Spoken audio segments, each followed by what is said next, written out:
Olá, meus queridos irmãos, muito boa noite na paz de Cristo Jesus. Que Deus conceda a todos nós um restante de noite feliz e abençoada com a presença de Deus, com a graça regeneradora e transformadora de Cristo que nos faz feliz e que nos dá a estabilidade da vida eterna. Esses são os balizares da nossa fé que devemos sempre cultivar. Porque é isso que nos dá descanso. E esses descansos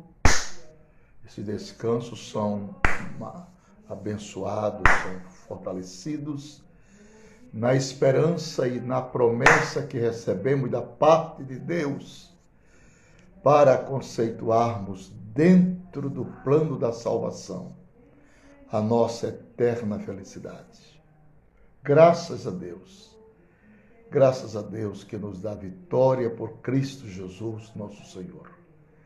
Eu quero esta noite falar a respeito de minha esposa está muito alegre, está cantando ali alto. E aí nós queremos agora, nessa oportunidade, nós queremos anunciar o nome dos irmãos que estão aqui. Estou orando por essa live e por todas, né, dessa live. Amém. Sou de Mossoró, Rio Grande do Norte, irmão Gelson. Temos aqui Vanessa Chagas, Elizabeth Fernandes, Betânia. Betânia, um abraço para você. Eu vi você hoje tomando um café da manhã com seu netinho. Parabéns, viu? Deus abençoe. Temos aqui irmão Diácono Leandro. Virgínia está louvando, está muito alegre. Está louvando, já fez uma live, já pregou por mais de 1 hora. Graças a Deus, é assim mesmo, né? É bom vivermos despertados e sermos constantes na obra de Deus. Sermos constantes. Aí, Virgínia, sou de Natal. Amém. Glória a Deus. Temos aí Dario Nascimento Santos. Betânia, obrigado, pastor. Amém, Betânia. Temos aqui Rosângela, Josilene, Daniel Oliveira, Marcelo Oliveira, Felipe Barra, Santos Rosivaldo. Pastor Napoleão, oramos mais cedo pela vida do pastor. Obrigado. Muito obrigado, querido irmão. Sou de Recife, Haroldo. Rafael Francisco, diácono Rafael de Fortaleza. Graças a Deus. Hoje nós vamos falar uma coisa muito interessante. Nós devemos, como cristãos professos que somos, nos moldarmos a cada dia as preces de alegria, consolo e também edificação espiritual. Eu convido a todos vocês, irmãos, para nós abrirmos as Escrituras no livro de Hebreus, capítulo de número 10. Hebreus, capítulo de número 10. Nós vamos ler a preciosa palavra do Senhor, esta palavra que é luz, é lâmpada para nossos pés e luz para o nosso caminho. Capítulo 10, versículo 4. Hebreus 10 e 4. Porque é impossível que o sangue dos touros e dos bodes tire o pecado, pelo que entrando no mundo diz, sacrifício e oferta não quiseste, mas corpo me preparastes. Corpo me preparastes. Esse é o nosso assunto. Corpo me preparastes. Todos nós sabemos que esse distintivo de corpo me preparaste está ligado diretamente ao corpo de Cristo Jesus. O corpo de Cristo Jesus Ele não viu corrupção, ele não se descompactou. O intestino delgado e grosso de Cristo Jesus não estourou, não exalou mau cheiro. Então Deus preparou o corpo de Jesus para não provar a corrupção da própria circunstância da sua morte. Então, de maneira muito especial, Jesus Cristo se manteve por 3 dias na sepultura, sem nenhuma perda dos seus órgãos, intacto que ficou, porque Deus preparou o corpo do seu Filho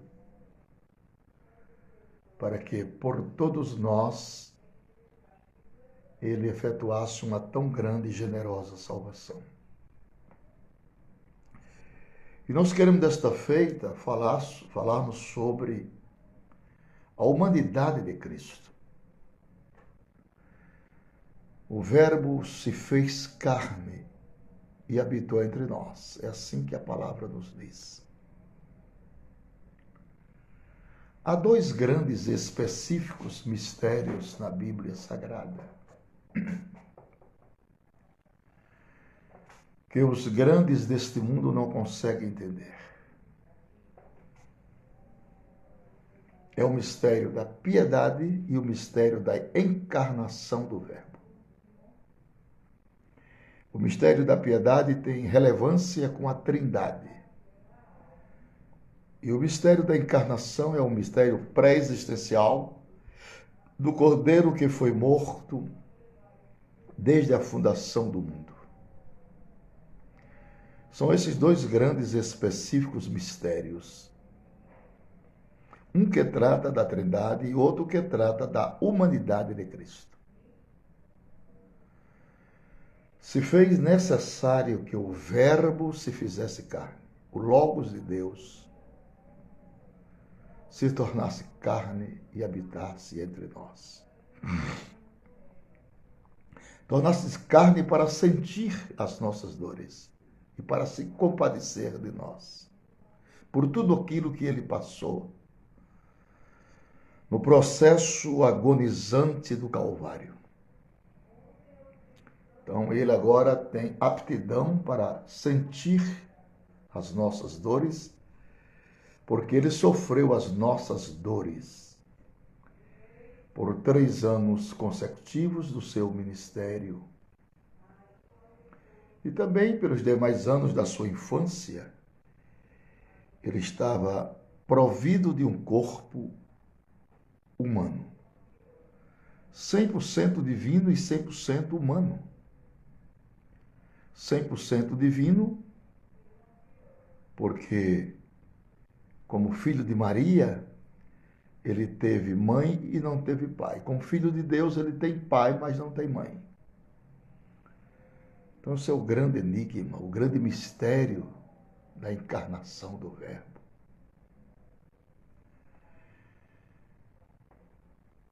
Quanto ao seu corpo, está provado que ele nasceu de mulher, nasceu de uma virgem.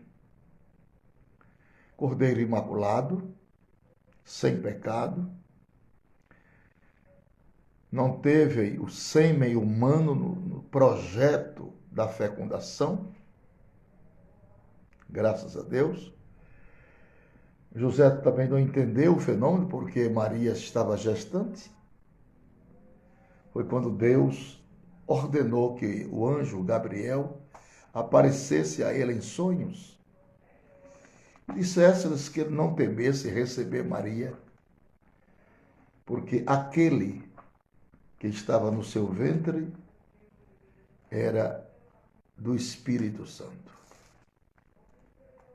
Isso é maravilhoso, porque para que Jesus viesse ao mundo, o ímen de Maria foi rompido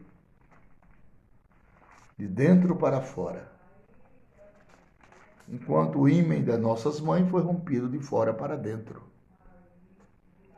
Aí está conceituado a grande diferença. A grande diferença. O nascimento meramente humano e o nascimento do Deus que se tornou carne. Do Verbo que se fez carne para habitar entre nós. Eu convido para nós abrirmos as Escrituras Sagradas no livro de Mateus, capítulo 1 e versículo 18. Ora, o nascimento de Jesus Cristo foi assim. Estando Maria, sua mãe, desposada com José, antes de se ajuntarem, achou-se ter concebido do Espírito Santo. Espírito Santo com letra maiúscula, do Deus Espírito Santo. Isso é simplesmente extraordinário para aqueles que gostam da pureza e da simplicidade das Escrituras. Não precisa nos esganar para provar a veracidade da Bíblia e contextualizar com a humanidade de Cristo. Podemos ler também Gálatas capítulo 4 e versículo 4. Epístola aos Gálatas, capítulo 4 e versículo 4. Mas, vindo a plenitude dos tempos, Deus enviou seu Filho, nascido de mulher e nascido sob a lei. Então aqui está provada espetacularmente a humanidade de Cristo Jesus, nosso Senhor.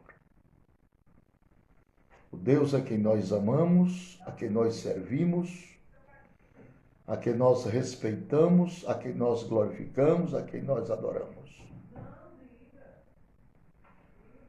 O Filho de Deus, o Emanuel prometido. O Deus que deixou a pompa angelical de sua glória para encarnar-se no ventre de uma virgem, habitar entre nós, um cordeiro sem mancha, nem coisa semelhante, mas santo e irrepreensível.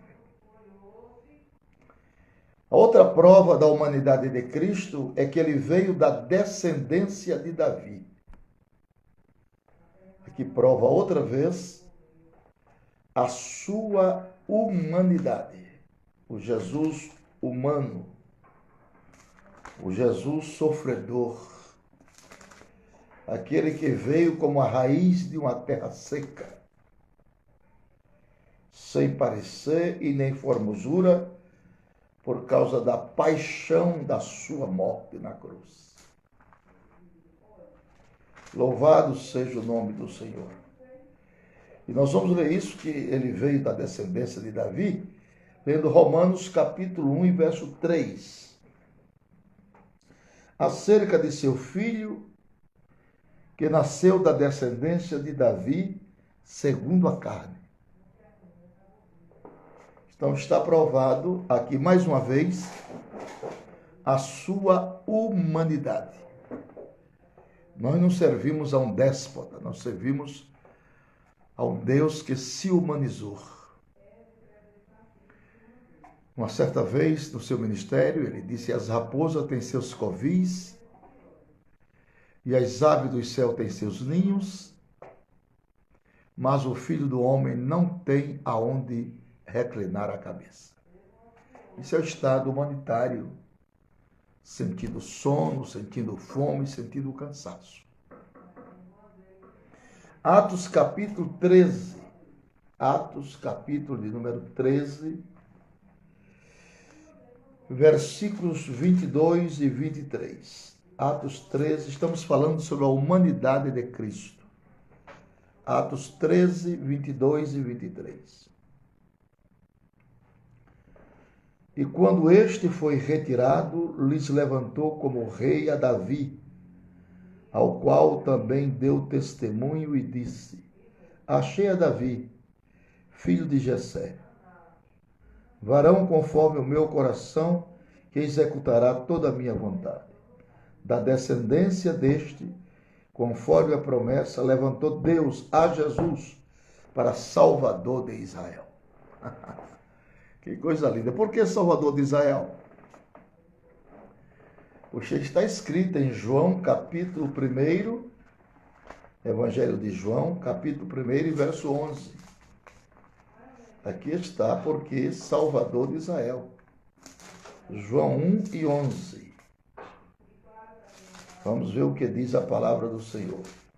Diz assim: veio para o que era seu. Veio para o que era seu. E os seus não o receberam. Então Jesus mostrou-se Salvador dos judeus, Rei dos judeus. Porém, como os seus os rejeitaram, ele volveu-se agora para os gentios, que éramos nós, operacionalizando uma extraordinária salvação no mundo gentílico e congregando agora essa multidão de homens e mulheres, chamado de Igreja do Deus Vivo, de coluna e firmeza da verdade. Jesus, na sua natureza humana, ele teve crescimento e desenvolvimentos naturais. Crescimento e desenvolvimento naturais segundo as leis humanas. Segundo as leis humanas. Nós não devemos angelicar Jesus Cristo por demais quanto à sua natureza humana, quanto à sua humanidade. Quanto à sua humanidade. Então está escrito aqui em Lucas capítulo 2 e versículo 40. Vamos ler a palavra do Senhor. Lucas 2 e 40. Quem tem uma caneta vai notando os versículos que eu estou dando para os irmãos. Lucas capítulo 2, versículo 40. Vamos ver o que diz a palavra do Senhor. Lucas 2 e 40. Diz assim: e o menino crescia e se fortalecia em espírito, cheio de sabedoria, e a graça de Deus estava sobre ele.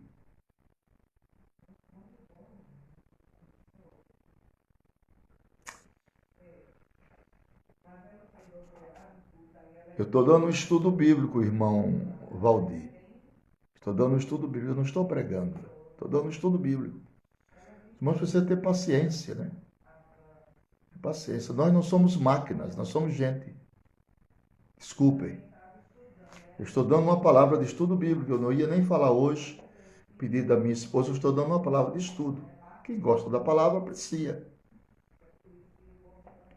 Lucas capítulo 2, verso 40 e verso 46. Não somos crentes só por emoção.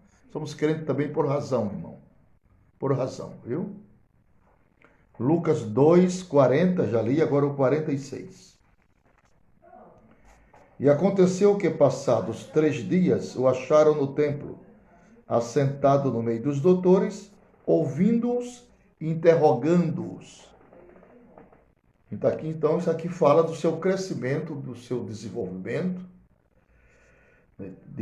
com a metodologia natural, sujeito às leis humanas. Sujeito às leis humanas. Esse é o Cristo Jesus. Este é o verbo pré-existente que se fez carne. Para nos salvar, para nos amar, para sentir as nossas dores, as nossas fraquezas, e ter compaixão e misericórdia de nós, né? Eu vos convido também para nós lermos o versículo 52, Lucas 2, 40, 46 e 52.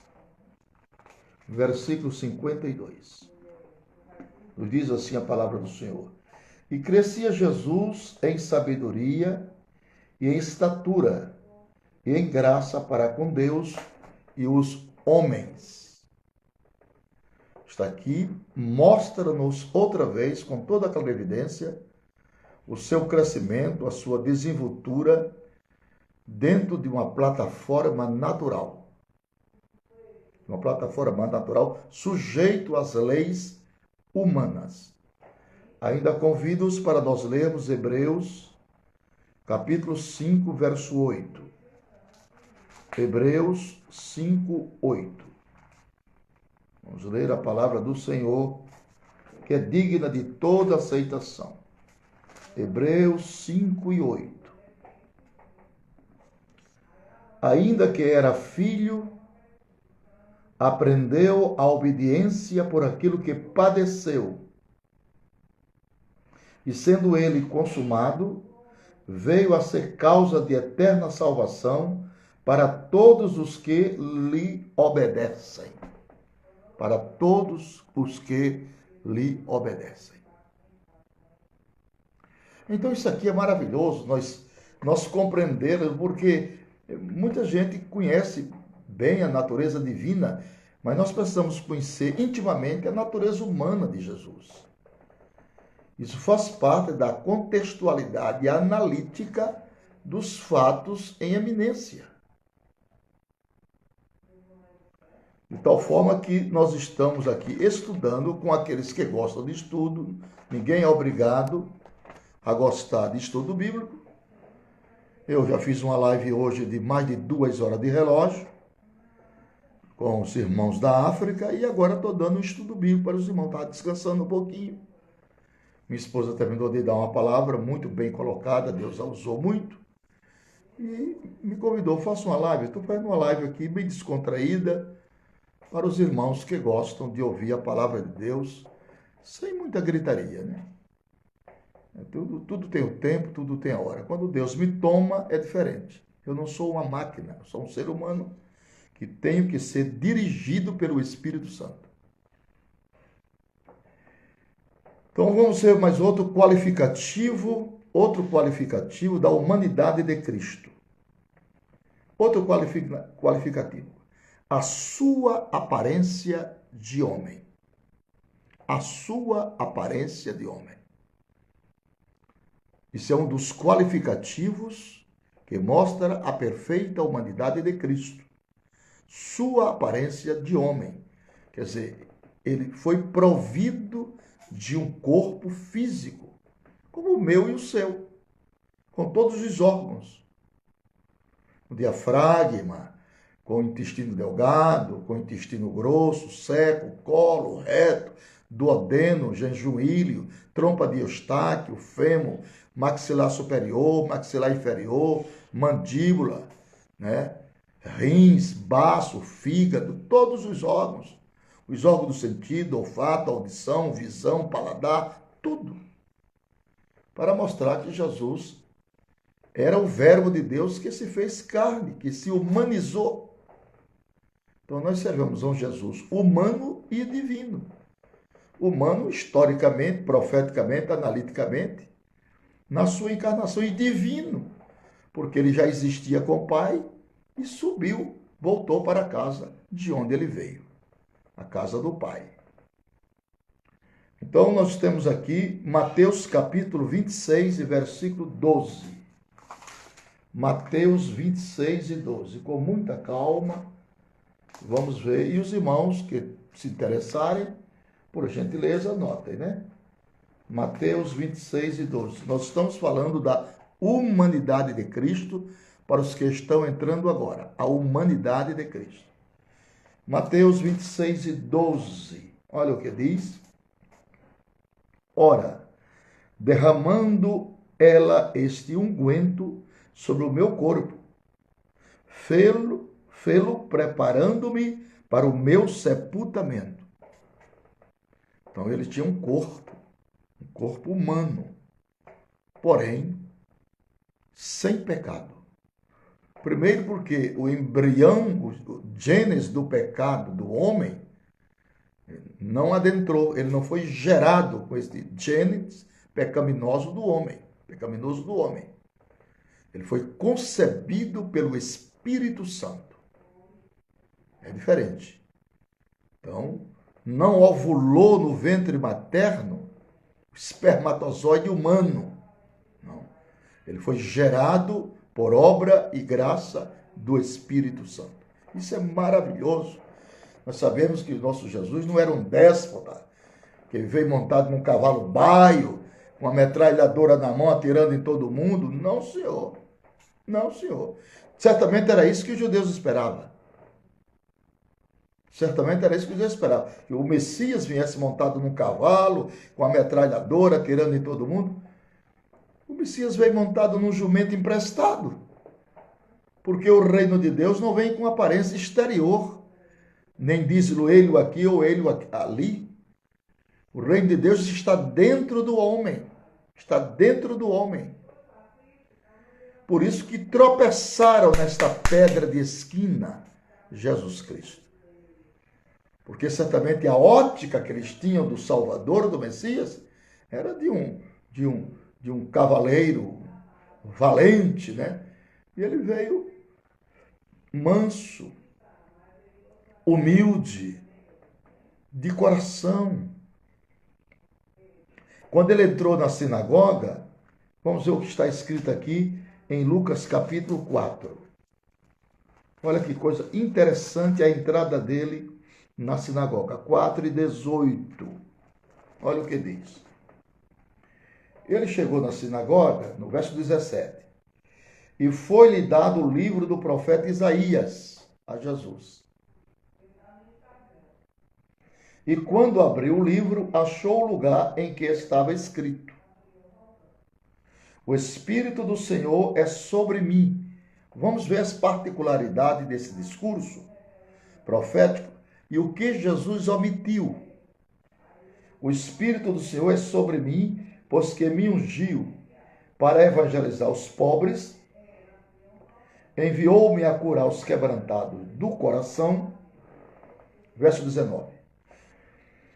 A apregoar liberdade aos cativos, a dar vista aos cegos, e pôr em liberdade os oprimidos, a anunciar o ano aceitável do Senhor. Cerrando o livro, tornando a dá-lo ao ministro, assentou-se, e os olhos de todos da sinagoga estavam fitos nele. O que foi que Jesus omitiu aqui? Qual a frase que ele omitiu aqui? Vamos detectar isso agora, viu? Eu vou deixar aqui marcado Lucas 4, 18 e 19. E vamos para Isaías 61, que está escrito a mesma coisa. Isaías 61, olha o que diz. O Espírito do Senhor Jeová está sobre mim. Isso é uma profecia a respeito de Cristo. Do momento que ele entrou na sinagoga, Isaías já tinha escrito 700 anos antes de Jesus vir ao mundo. Que coisa linda, né? Como a Bíblia é impressionante, impressionante. A cada dia eu fico mais impressionado com a palavra de Deus. Isaías fala 700 anos antes do seu nascimento. Olha o que ele diz. O Espírito do Senhor Jeová está sobre mim, porque o Senhor me ungiu para pregar boas novas aos mansos. Enviou-me a restaurar os contritos de coração, a proclamar liberdade aos cativos e abertura de prisão aos presos. O verso 2, a apregoar o ano aceitável do Senhor e o dia da vingança do nosso Deus e consolar todos os tristes. O que é que está aqui que Jesus omitiu? Como a palavra de Deus é espetacular, é extraordinária, não precisa de nada, irmão. A palavra de Deus é maravilhosa. Eu quero que vocês detectem o que Jesus omitiu daqui. Ele falou justamente em Lucas 4, 18 e 19, o seu estado humanitário, ele falou justamente o capítulo 61 de Isaías.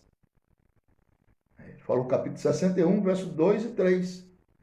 Só que teve uma frase aqui que eu vou até marcar, que o Senhor Jesus passou por cima dela e não falou. Alguém colocou ali, mas não é aquilo não.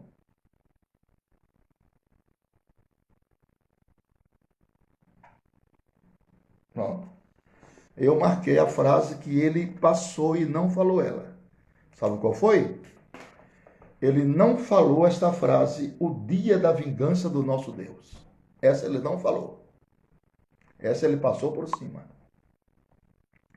E por que Jesus Cristo não falou o dia da vingança do nosso Deus? Há uma razão para isso? Será que há uma razão para isso? Porque o Senhor Jesus não falou? Ele passou por cima, ele citou tudo. O Espírito do Senhor é sobre mim, porque ele me ungiu para pregar boas novas, enviou-me a restaurar os contritos do coração. Mas essa frase, o dia da vingança do nosso Deus, ele não falou. Eu estou falando sobre a humanidade de Cristo, a perfeita humanidade de Cristo. Sabeis por quê, meus irmãos? Porque quando Jesus veio, ele veio na sua natureza humana. Quando Deus pediu Isaque a Abraão em sacrifício no Monte Moriá, o que era que Isaque levava? A lenha. E o que era que Abraão levava? O cutelo. O cutelo é a representação da lei. A lenha é a representação da graça. A madeira fala da natureza humana de Cristo. Então Jesus não trouxe cutelo, ele trouxe lenha. Ele trouxe a sua natureza humana, compassiva, amorável, perdoadora, benigna, restauradora e conciliadora. Por isso que ele não pregou o dia da vingança do nosso Deus, ele omitiu e não falou. É o que está aqui na palavra de Deus. Eu não estou inventando nada e nem preciso, né? E é muito feio para mim, um homem da minha idade, ficar inventando coisas. Então Jesus pulou por cima, não falou, porque ele não trouxe vingança. Ele trouxe salvação. Ele trouxe perdão. Ele trouxe reconciliação do homem com seu Deus. Então, por esta razão óbvia, Jesus Cristo não falou o dia da vingança do nosso Deus. Mas eu estou procurando aqui um versículo que fala sobre este dia, o dia da vingança do nosso Deus. Que diz assim: como labareda de fogo tomando vingança dos que não obedecem a Deus e nem ao Evangelho, os quais por castigo padecerão eterna perdição, ante a sua glória e a face do seu poder, quando vier para tomar vingança. Glória a Deus. Então, quando Jesus vier para julgar, porque a Bíblia diz que Deus a ninguém julga, mas deu ao Filho o poder de exercer o juízo, porque é o Filho do homem. Então, por isso que ele não trouxe cutelo, ele trouxe lenha. Ele veio na sua natureza humana, piedosa, compassiva, viu? Cheia de perdão, de graça, de amor. Jesus é uma fonte de amor, uma fonte de perdão, de reconciliação. Glória a Deus. Então, meus queridos irmãos, nós estamos diante de um Deus possuidor, né, da sua humanidade completa, a fim de que pudesse outra vez, repito, sentir as nossas dores para ter compaixão de nós, para ter compaixão de nós. Como ele é maravilhoso. Como ele é maravilhoso. Como ele é maravilhoso. Então, sua aparência era de homem, porque ele tinha um corpo físico. Agora, a sua alma era racional. Jesus possuía uma alma racional. Racional. Porque a alma é a interlocutora do espírito. Então, tudo que vai para o espírito passa pela alma, que é a sede intelectual das nossas emoções. Então Jesus possuía uma alma racional. Vamos ver isso em Mateus capítulo 26.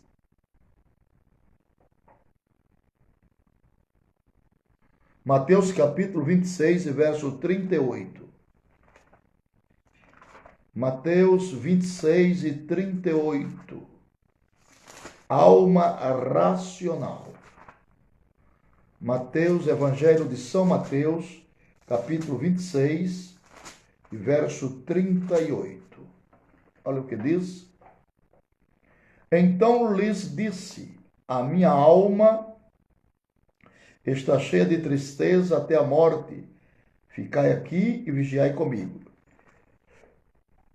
Então a alma aponta também para seu sentimento que estava abatido diante daquilo que ele já estava pressentindo, o horror do dia seguinte que se aproximava. Jesus falava isso já no Getsemane, na noite mais escura da história. Ele entra ali a fim de decidir a nossa situação. Porque a nossa situação, ela não foi decidida na cruz. A nossa situação não foi decidida na cruz. Não.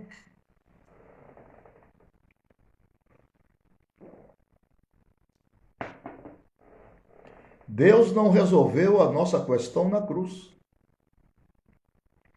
A nossa questão foi resolvida no Getsemane. A cruz é a consumação de uma decisão tomada na noite anterior.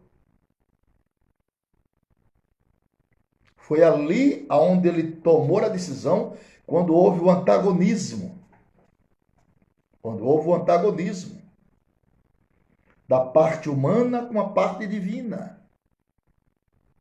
A parte humana foi gritante quando disse: olha, Pai, se for possível, passa de mim este cálice sem que eu absorva-os. Porque ali ele era Jesus Cristo. Jesus é a parte humana. Jesus é o filho de Davi, é a descendência, é a humanidade de Cristo. E Cristo é a parte divina. Hoje nós temos muitos Jesus, Jesus Ribeiro, Jesus Antônio, tem vários Jesus. Agora, Jesus Cristo é só um. Então a nossa salvação não deu-se na cruz, isso até choca as pessoas. A cruz é a consumação, mas a decisão foi tomada no Getsemane. Entre suor, lágrimas e sangue. Suor, lágrimas e sangue. Suor, lágrimas e sangue. E ali ele passa por um processo científico. Quando diz que seu suor se transformou em sangue, ali é um processo científico chamado herbertidrose. Herbertidrose é quando os capilares, as veias menores do corpo se rompem pelo intenso sofrimento. Aí esse suor que vem pelas glândulas sudoríparas vem como sangue já. Que os capilares por dentro dos músculos, eles estouram na agonia. Então esse processo, cientificamente, chama-se herbertidrose. Herbertidrose, que é o rasgar dos capilares pelo intenso sofrimento da sua paixão. Porque todo aquele panorama que Jesus sofreu na sua humanidade para prover o nosso resgate foi sem anestesia. Foi sem anestesia.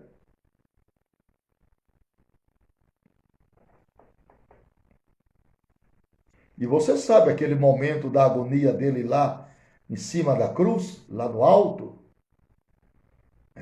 do Monte Calvário, quando ele teve sede, porque seu corpo estava febril. Agora ele tem sede e ele pede a ingerência de água, mas não deram água. Não deram-lhes água. Embeberam uma esponja em vinagre com isope, que é tipo uma varinha, e colocaram, um canudo, colocaram para que ele bebesse o vinagre no lugar da água. Mas ele não ingeriu o vinagre. Agora imaginemos se Jesus Cristo tivesse ingerido o vinagre. O que é que você pensa disso? Isso é um estudo bíblico. Imaginemos se Jesus Cristo tivesse ingerido o vinagre. Vamos para o campo científico. Segundo a ciência, o vinagre é anestésico. Segundo a ciência, o vinagre é anestésico. Então, se o Senhor Jesus Cristo tivesse ingerido o vinagre na cruz, a cruz não se chamaria mais cruz. Quem é que está entendendo isso? Quem é que está entendendo isso? Então, se o Senhor Jesus tivesse ingerido o vinagre na cruz, a cruz não seria mais cruz. A cruz seria agora instrumento de cirurgia. É isopo, irmão. É o tipo um canudo que coloca. Viu? Seria instrumento de cirurgia e não mais cruz, porque cruz, para ser cruz, ela não tem paliativos. Ela tem dores. Então Jesus não poderia ingerir anestésico na cruz. Jesus não poderia ingerir anestésico na cruz. Por isso que ele diz: tome a sua cruz e siga-me. Evangelho tem bônus e tem ônus. Evangelho tem bônus e tem ônus. Tem pessoas que só querem o bônus, mas não querem o ônus. Evangelho é uma colheita de rosas, furando a mão nos espinhos. Esse é evangelho. Evangelho que não tem cruz não é evangelho. Nunca foi e nem será jamais. Evangelho só de gritaria, de pula-pula e tá tudo bom, isso não é evangelho. Isso é um circo. Evangelho é um peso da responsabilidade, é um compromisso com o testemunho, é renúncia a cada dia, é não descer da cruz hora nenhuma, mesmo que sejamos desafiados, porque o trabalho do inimigo de Deus é tirar o crente da cruz. Por isso que Paulo disse: eu já estou crucificado com Cristo. A vida que eu vivo na carne, vivo no Filho de Deus. Não, meu irmão, não estou falando de escatologia. Estou falando sobre a humanidade de Cristo. É o estudo sobre a humanidade de Cristo. Para quem está chegando agora, estou falando sobre a humanidade de Cristo. Então, Jesus Cristo não poderia, por esses fins, ingerir o vinagre na cruz. Por causa do anestésico. Ok? Então, ali estava a sua perfeita humanidade. No deserto da cruz, Jesus sente 4 consecutivas dores. No deserto opaco da cruz, Jesus Cristo sente 4 definitivas dores. Dores morais, dores mentais, dores físicas e dores espirituais. Jesus passou 6 horas na cruz. Dores morais, ironias e provocações, dores mentais, dava-lhe na cabeça, coroa de espinho,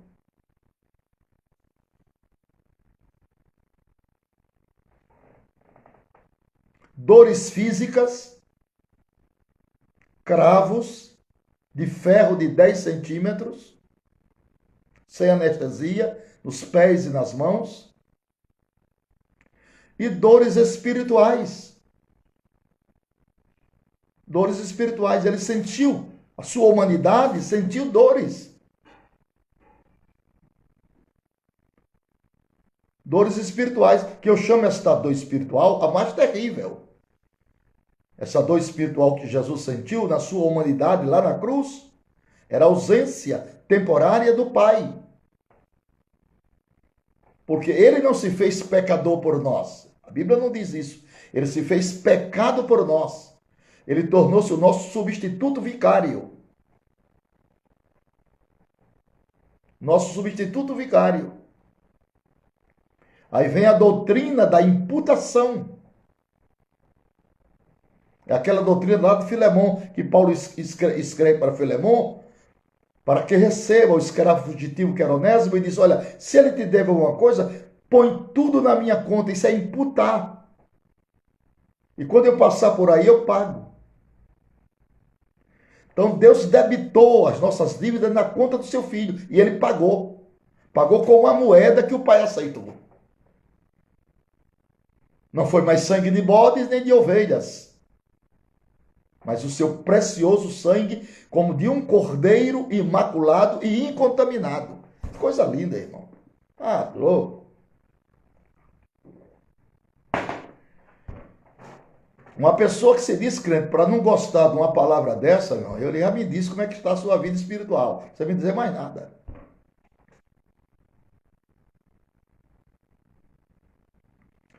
Então essas dores espirituais, essa solidão que ele sentiu, foi o desamparo. Foi o desamparo. Quando ele disse, Deus meu, por que me desamparaste? Ainda fez uma pergunta. Por que me desamparastes? Pai, está consumado. Que vem aquela palavra aramaica, tetelestai. Ele estava dizendo, Pai, está pronto. Pai, está feito. Pai, está pago. Pai, está garantido. Pai, está vencido, Satanás. Porque ali Jesus vence de uma vez. Despoja o inimigo, como diz lá em Colossenses. Despojar é arrancar a roupa. Despoja e o expõe ao vitupério. A obra sacrificial de Cristo é de um valor incomensurável. Não existem palavras cabíveis para nós descrevermos o valor do sacrifício de Jesus na cruz.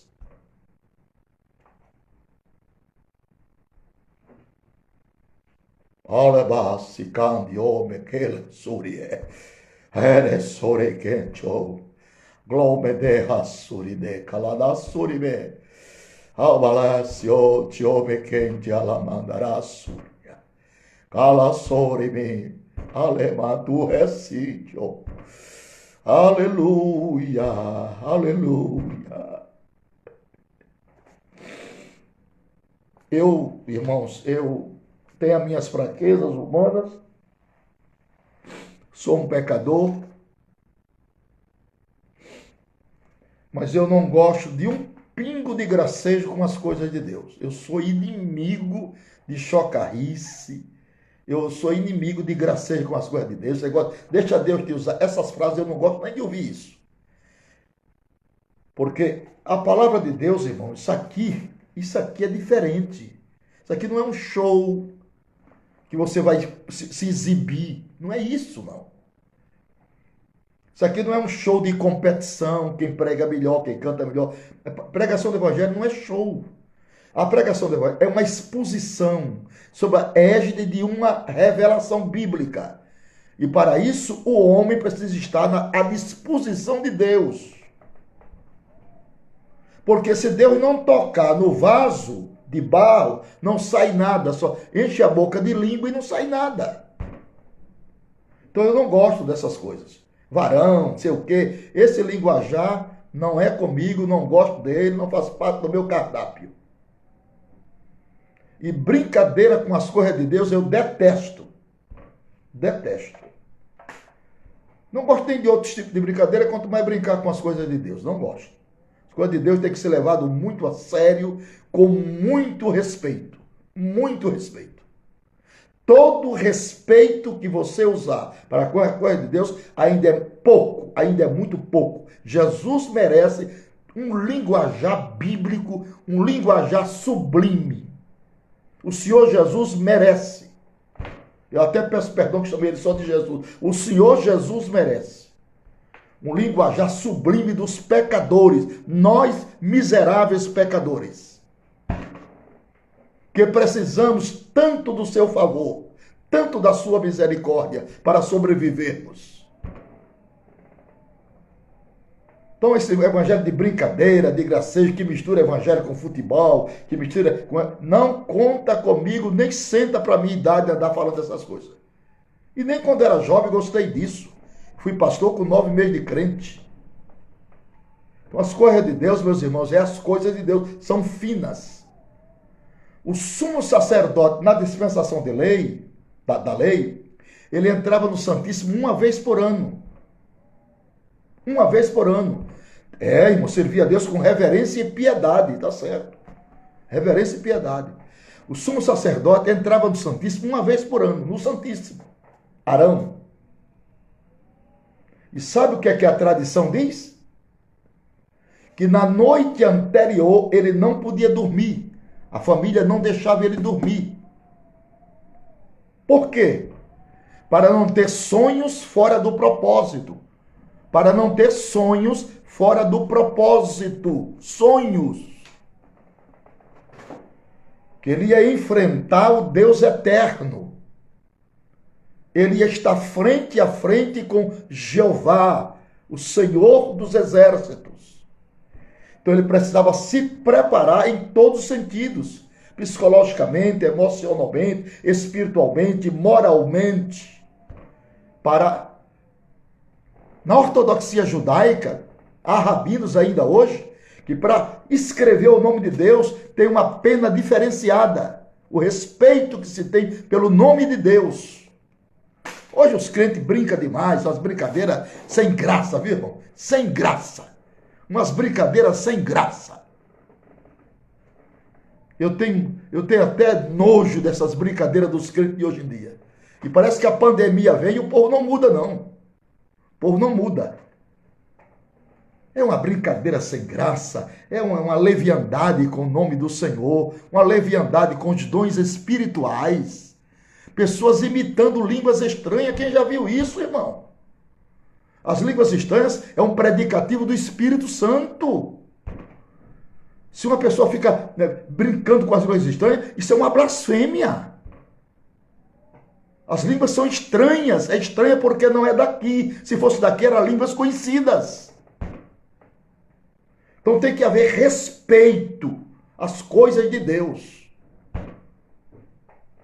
Não gosto. Mas, irmão, fala, dá lugar, vaso.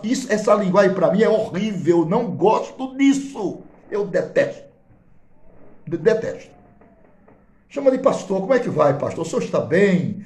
Boa noite. Deus te abençoe. Que Deus te use. Dá-nos uma palavra para nós. Isso é a linguagem do crente. O vernáculo do crente é esse. Pô, parece que não cresce. Gente velho na igreja com linguajar de criança. As pessoas não crescem e não querem crescer. Você tem que crescer na graça e no conhecimento, minha gente. É graça e conhecimento. Paulo diz, quando eu era menino, eu me comportava como menino, fazia as coisas de menino. Pensava como menino, discorria como... Mas eu cheguei a ser adulto. Eu deixei as coisas de menino. Agora é enfrentar as coisas de Deus com respeito, com dignidade, com temor e tremor. Temor e tremor. Oh, meu Deus do céu. Estou falando da humanidade do Senhor. Estou falando do seu sacrifício expiatório. Aleluia, aleluia. Eu estou aqui debaixo do temor, irmãos. Todo o meu corpo está arrepiado. Eu estou sentindo a presença de Deus aqui no meu escritório. Aleluia. E o Senhor Jesus está me mandando dizer isso. Se for pesado, mas é para corrigir. Eu tenho autoridade para falar isso, irmão. E você tem que respeitar a história de um homem que fez história. Eu não gosto de brincadeira. Não coloca mais aqui no coisa. Dá lugar, pastor. Eu não gosto disso. Isso aqui não é competição. Eu não sou artista. Eu sou um servo de Deus. Vamos continuar. Para os irmãos simples que gostam da palavra. Ainda tem um pouquinho mais. Então a alma de Jesus era racional. Seu espírito era humano. Estou falando do estado humanitário de Cristo. Não estou falando de um déspota. Estou falando da humanização de Jesus. Vamos ler Lucas 23 e 46. Lucas, Evangelho de São Lucas, capítulo 23, verso 46. 23 e 46. Vamos ver o que é que diz aqui. E disse-lhes, assim está escrito, e assim convinha que o Cristo padecesse, e ao terceiro dia ressuscitasse dos mortos. Ele padeceu no seu corpo humano, sentindo ele as nossas dores, sentindo ele as nossas dores, toda a sua parte emocional, intelectual, foi posto à prova. Porque o azorrague que batiam em Jesus, segundo a tradição, era de sola. E tinha 8 pontas. E em cada ponta tinha 2 elementos. Tinha ossos seco de carneiro e chumbo. O osso seco do carneiro, e você sabe, era como navalha, para cortar, para deferir golpes. E o chumbo era para causar hematomas no corpo de Jesus Cristo, para causar inchaço. Entendeu, meus irmãos? Então, foi muito penoso. Foi 600 metros. Aquela via dolorosa, ela tem 600 metros, menos de 1 quilômetro. Mas o espancamento foi cruel. Foi cruel. E a história diz que ele parou 14 vezes com a cruz. 14 vezes com a cruz. É claro, ele não falava. Ele não falava. Porque estava escrito que o cordeiro ia mudo para o matadouro, para a matança. Ele não falava. Enquanto ele caminhava com o peso da cruz, o azorrague que batiam nele, davam de murro de punhos fechados, ele não falava. Claro. Porque o cordeiro é mudo, mas eu acho que ele gemia. Ele gemia. Quando a pancada batia, certamente saía um gemido da sua própria alma. Ele tinha os sentimentos nossos, humildade, submissão e obediência. Eram os 3 sentimentos que ele carregou nos seus anos de ministério. Sentimento de humildade, sentimento de submissão a Deus e sentimento de obediência ao Pai irrestrita. Irrestrita. Então, quando o azorrague batia, que Jesus gemia, eu faço deduções e análise e conjunção de valores, Deus transformava seus gemidos em palavras.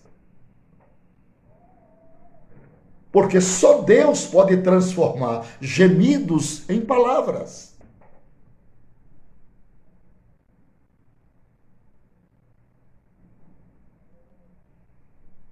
São Paulo diz, vós não sabeis orar como convém. Mas o Espírito Santo intercede por vós com gemidos inexprimíveis. Quantas vezes acontece conosco de nós não termos graça de conjugar o verbo para a oração, o vocabulário da oração perde-se na nossa mente, no nosso mundo imaginário, dado os torpedos da luta, da agonia que estamos passando, da perseguição. E ali ficamos prostrados sem sair uma palavra, a não ser gemidos da alma. E eu tenho certeza que isso já aconteceu com a irmã e com o irmão. Porque tem acontecido comigo no meu ministério quase que diariamente. Aleluia. Gemidos inexprimíveis. Sufoco. Aleluia. Só sabe isso quem passa no deserto, quem entra na caverna, quem entra no calabouço. Quem é crente de verdade sabe que tem que passar por esses becos apertados, chamado de pieirotes, becos sem saída. Os pieirotes são os becos sem saída, que você não encontra saída. Parece que tudo está perdido. De repente Deus mostra uma saída. Porque quando Agar foi despejada da sua casa, da casa de Abraão e de Sara, ela saiu errante pelo caminho, com um pouco de água, um pouco de pão. E depois ela colocou o menino à parte para não vê-lo morrer, e o menino chorou. Deus não ouviu Agar, mas ouviu o choro da criança. Deus ouviu o choro da criança. Aí Pedro diz, desejai afetuosamente como meninos, nós, como menino novamente nascido, o genuíno leite racional, não falsificando, para que por eles vá crescendo. Aleluia. Nós somos também crianças. Deus chama um homem de 175 anos de criança, Abraão. Deus chama ele de criança.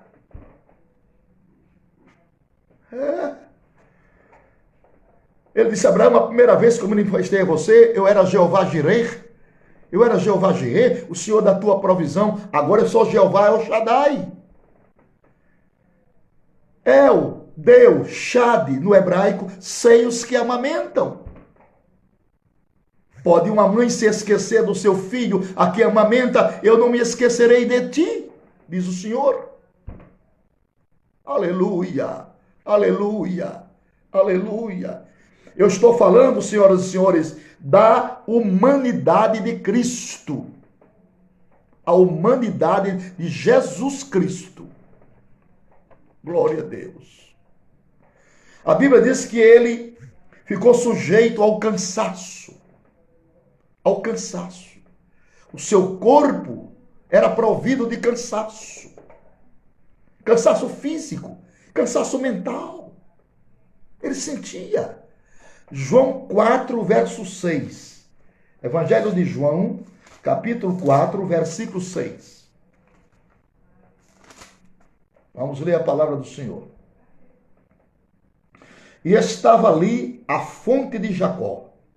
Jesus, pois, cansado do caminho. Aleluia, aleluia. A inteira humanidade do Senhor Jesus Cristo. A inteira humanidade do Senhor Jesus Cristo. Eu vou repetir. João 4, verso 6. E estava ali a fonte de Jacó. Jesus, pois, cansado do caminho, assentou-se assim junto da fonte. Era isso quase a hora sexta. Aleluia. Aleluia. Então Jesus sentia cansaço. Sentia cansaço. Por causa de quê? Por causa do seu estado humanitário. Humanitário. Humanitário. Ele era, por estar no estado humanitário, ele era sujeito à necessidade do sono. Ele sentia sono para o descanso do corpo. Aleluia. Abalassúria. Oh, glória ao nome do Senhor Jesus. Aleluia, aleluia. As minhas lives, irmãos, só ficam nela homens e mulheres maduros. Homens e mulheres que levam as coisas de Deus a sério, que chora comigo, que se ajoelha. É uma live comprometedora. Aqui Jesus nos compromete. Aqui ele faz com que eu me comprometa a cada dia mais com ele. Aleluia. Então Jesus sentia necessidade do sono, estava sujeito a isto. Vamos ler Mateus 8 e 24. Eu estou achando uma maravilha a presença de Deus. Evangelho de São Mateus, capítulo 8, versículo 24. Olha o que diz a Bíblia Sagrada, 8 e 24. E eis que no mar se levantou uma tempestade tão grande que o barco era coberto pelas ondas. Ele, porém, estava dormindo. É humano, é 100% humano. É 100% humano. Quem não crê que Jesus veio em carne é o espírito do anticristo. Jesus se humanizou perfeitamente. Agora, o corpo foi preparado para não ver a corrupção. O corpo de Jesus foi preparado para não estourar, não esmagar. E Maria, a quem ele expulsou 7 demônios, não entendia aquilo. Não entendia. Por isso que ela levou perfume dentro de um vaso de alabastro, levou perfume para ungir o seu corpo. Pensando com isso que seu corpo tinha estourado, que o intestino delgado e grosso tinha estourado. E certamente estava exalando mau cheiro, e não estava. O corpo de Jesus não estourou, porque foi preparado por Deus. Corpo me preparastes. Louvado seja o nome do Senhor Jesus. Jesus era tão humano que sentia cansaço, que sentia sono, que sentia fome. Fome, comida mesmo, fome. Arroz, feijão, comida, pão. Mateus capítulo 21, versículo de número 28. Não, 18. Mateus 21, 18. E de manhã, voltando para a cidade, teve fome. Eu li Mateus 21, 18. 18. E de manhã, voltando para a cidade, teve fome. Aqui está a total e perfeita humanidade do Senhor Jesus Cristo. Disto nós não temos nenhuma dúvida. Não somente sujeito à fome, sujeito ao cansaço, sujeito ao sono. Ele tinha um corpo humano. O corpo humano é 80% líquido. O corpo humano, nosso corpo, é 80% líquido. Aleluia. Então ele tinha necessidade de quê? De ingerir água. Sujeito à sede. João 19, 28. Foi naquela hora que ele pediu água e deram vinagre. Quer ver? João 19, 28. Vê o que é que diz. Depois, sabendo Jesus que já todas as coisas estavam terminadas, para que a Escritura se cumprisse, disse: tenho sede. Tenho sede. Pediu água aqui. Para manter o seu corpo por alguns minutos, mas ali com vida.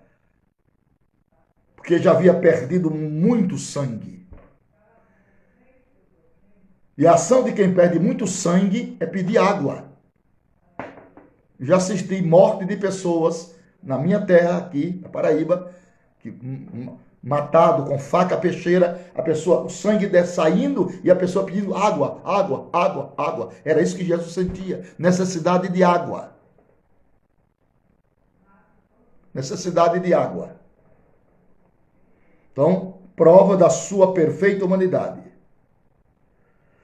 Ele era sujeito ao sofrimento e à dor física. Será que Jesus sentia dor de cabeça?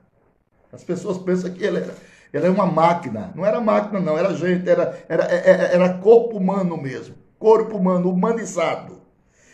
Sujeito a sofrimento e a dores físicas.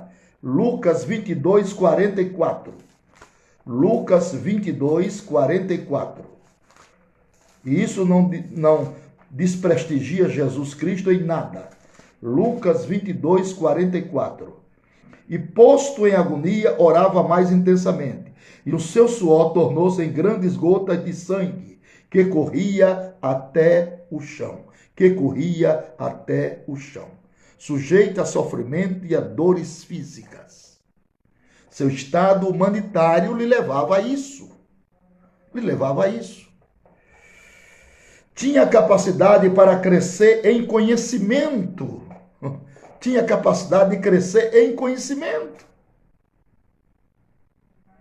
Por quê? Porque estava no seu estado humanitário. E agora ele precisa de conhecimento de quê? Se ele está glorificado. E agora? Quando ele estava no seu ministério terreno, ele despiu-se dos três atributos. Dos três atributos da divindade. No seu ministério terreno, viu? Ele não era onisciente, ele não era onipresente e ele não era onipotente. No seu ministério terreno, não. E aonde ele colocou esses três atributos? Por que é que ele não era onipresente? Por que é que ele não era onisciente? Por que é que ele não era onipotente? Por causa da paixão da sua morte. Ele se tornou inferior aos anjos. Aleluia, aleluia. Isso não humilha Jesus em nada não, meu amigo. Não. E porque ele conhecia quando a pessoa estava mentindo, se ele não era onisciente? Me explique isso. Explico. Não precisa ser onisciente para saber se alguém está mentindo. Não precisa ser onisciente. Lembre-se que os 7 espíritos de Deus pairavam sobre ele. E um dos espíritos que pairava sobre ele, da parte de Deus, era o discernimento de espírito. E quem tem discernimento de espírito nunca é enganado pelo falso, pelo mentiroso. Ele tira a máscara na hora. Esse é um dom imprescindível para quem pastoreia a igreja, para não comer gato por lebre. Dom de discernimento de espírito. Jesus tinha os 7 espíritos de Deus, estava sobre ele. Aleluia. Mas os atributos da divindade, não. Ele deixou o pé da cruz. Porque quando ele estava em Cafarnaum, ele não estava em Jericó. Então ele não era onipresente. Se não era onipresente, não era onisciente e nem onipotente. Isso não maculariza o Senhor Jesus em nada. Agora, isento absolutamente do genes do pecado. Imaculado, perfeito, incontaminado. Até os seus algozes se rendiam e diziam, homem nenhum falou como ele. Até os seus antagônicos. Dobrava-se diante da postura, da lisura, do caráter, da dignidade, da magnificência, da exuberância de Deus. Coisa linda. Extraordinário é descrevermos esta humanidade de Jesus, sujeito ao sofrimento, sujeito à dor, às dores físicas, estava sujeito a tudo isso. Ele tinha capacidade para morrer, o que é isso? Vamos ler 1 Coríntios 15, verso 3. 1 Coríntios 15, verso 3. 1 Coríntios, se você está com a sua Bíblia, nos acompanhe. Capítulo 15, verso 3. Olha o que diz. Porque primeiramente vos entreguei o que também recebi, que Cristo morreu por nossos pecados, segundo as Escrituras. Ele tinha capacidade para morrer. Que coisa linda, rapaz. Foi o único na história da humanidade, o único que disse assim: eu tenho poder de dar a minha vida. Eu tenho poder de dar a minha vida e tenho poder de tornar a tomá-la. Então aqui na terra, ele deixou sua onisciência, sua onipresença e sua onipotência, perfeitamente. Agora, quando ele ressurge ao terceiro dia, aí ele dá um grito: agora é-me dado todo o poder no céu e na terra. Ele recobra, ele reconstitui toda a obra sacrificial de grande valor. O campeão aos olhos de Deus. Agora é-me dado todo o poder nos céus e na terra. Aí ele pega de volta os atributos que ele deixou ao pé da cruz: a onisciência, a onipresença e a onipotência. No seu estado humanitário, ele não sabia nem o dia nem a hora de sua vida. Mas agora, agora ele sabe perfeitamente dia, hora, minuto, segundo, tudo. Porque os atributos de Deus estão nele. Ele está em corpo completamente glorificado. Glorificado. Aleluia, aleluia. Corpo glorificado, você ressurge e não morre mais. Por isso que Lázaro não foi ressuscitado. Lázaro não ressuscitou. Em Lázaro não foi ressurreição. Mas o epígrafo diz a ressurreição de Lázaro. Epígrafo não é Bíblia. Bíblia é Bíblia. Epígrafo é outra coisa.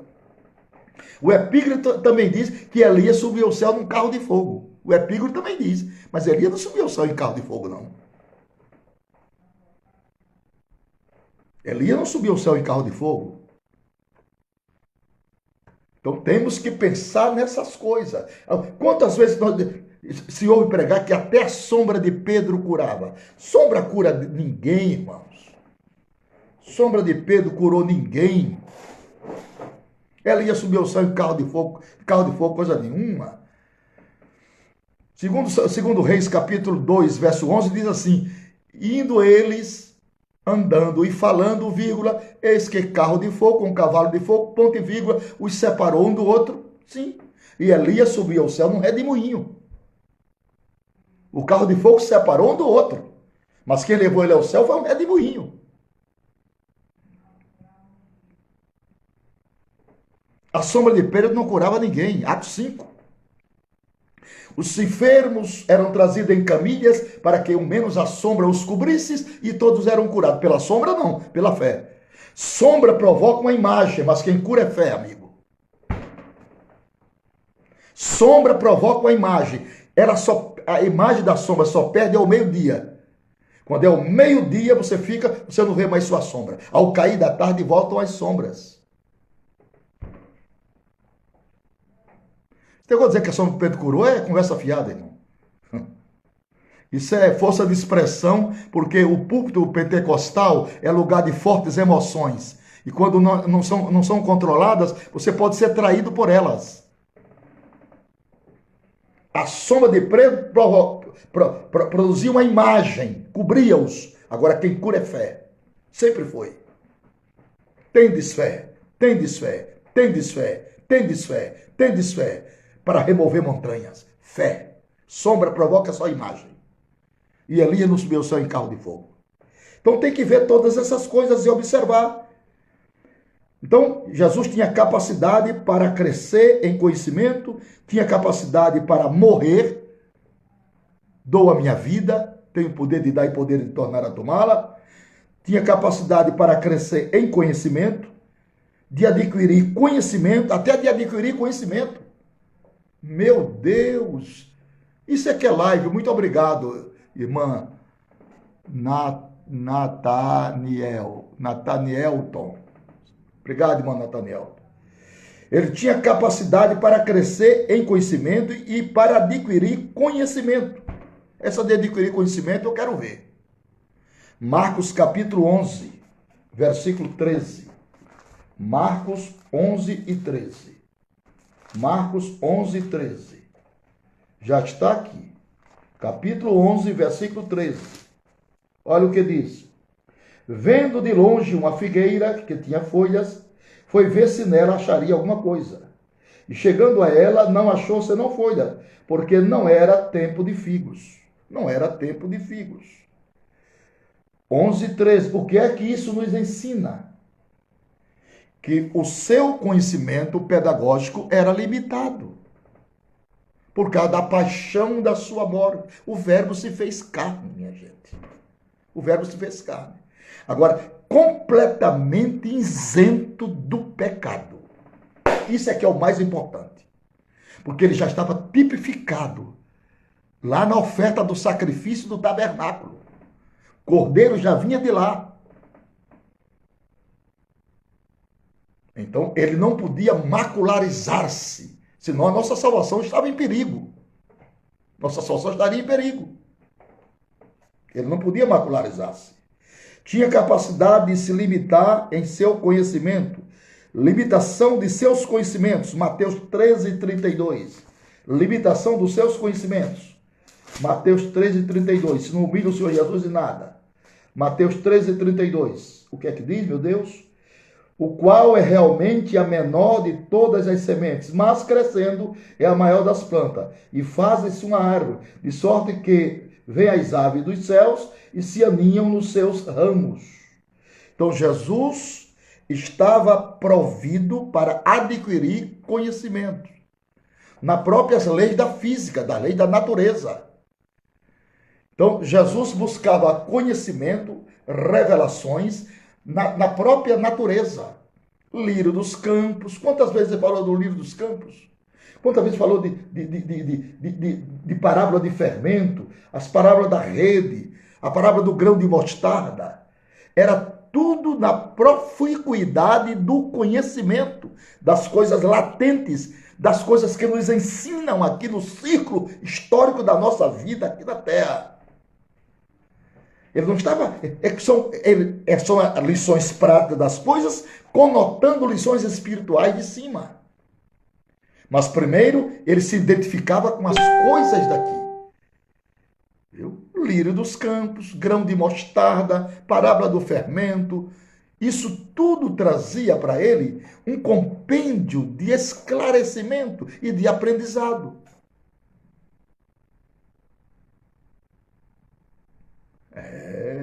Vejo que és profeta, sim, claro. O espírito de discernimento estava sobre ele, mas a onisciência era o Senhor. Porque para ser onisciente tem que ter os atributos completos. A divindade exige os atributos completos. Onisciente, onipresente, onipotência. Se ele tivesse em Jericó, ele não estava em Cafarnaum, meu amigo.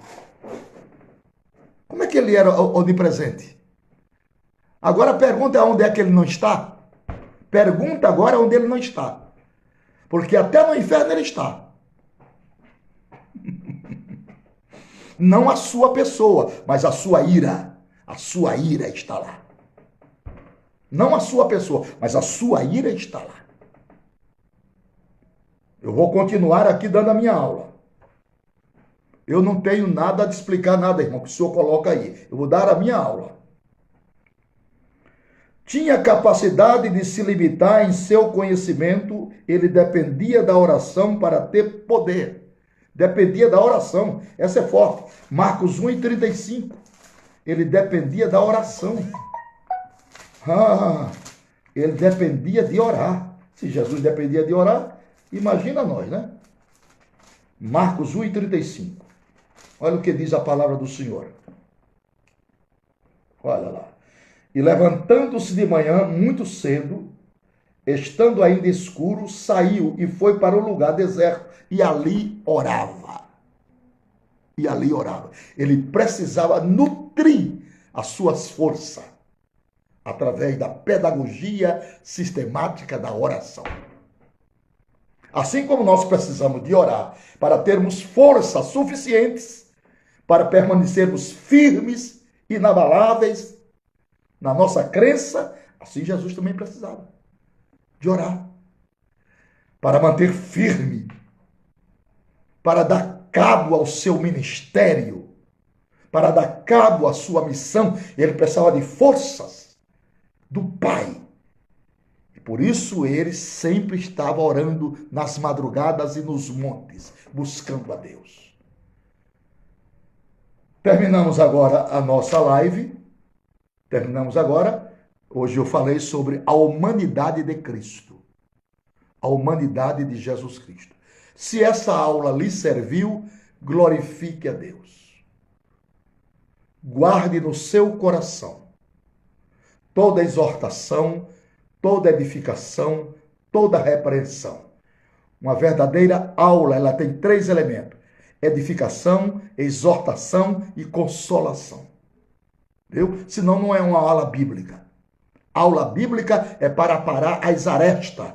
A aula bíblica é para lapidar o diamante, tirar a crosta. Isso é aula bíblica. Isso aqui não é jogar confete nas pessoas de autoajuda, não. Isso aqui é aula bíblica.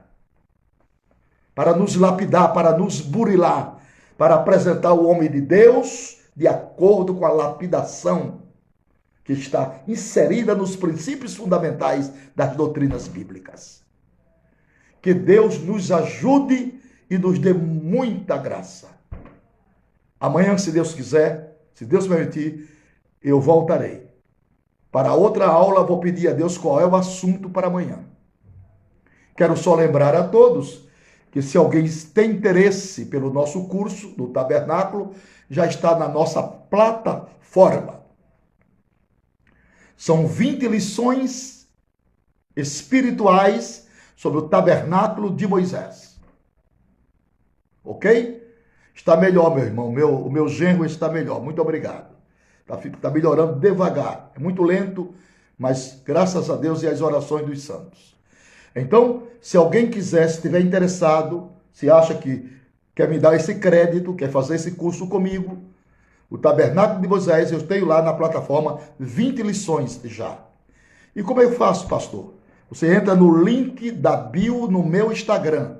No link, lá junto da minha foto. Clicou no link da bio do meu Instagram, você faz a sua inscrição sobre o curso do Tabernáculo de Moisés. E também faça parte do meu Telegram. Lá tem coisas maravilhosas. Tudo que tem lá é para a sua edificação espiritual, ok? Demais, meus irmãos, muitíssimo obrigado. Que Deus a todos abençoe. Vamos orando uns pelos outros. Que a graça de nosso Senhor Jesus Cristo, o amor de Deus e a comunhão do Espírito Santo seja conosco desde agora e para todo sempre. Amém. Boa noite, na paz e na graça do Senhor. Jesus abençoe.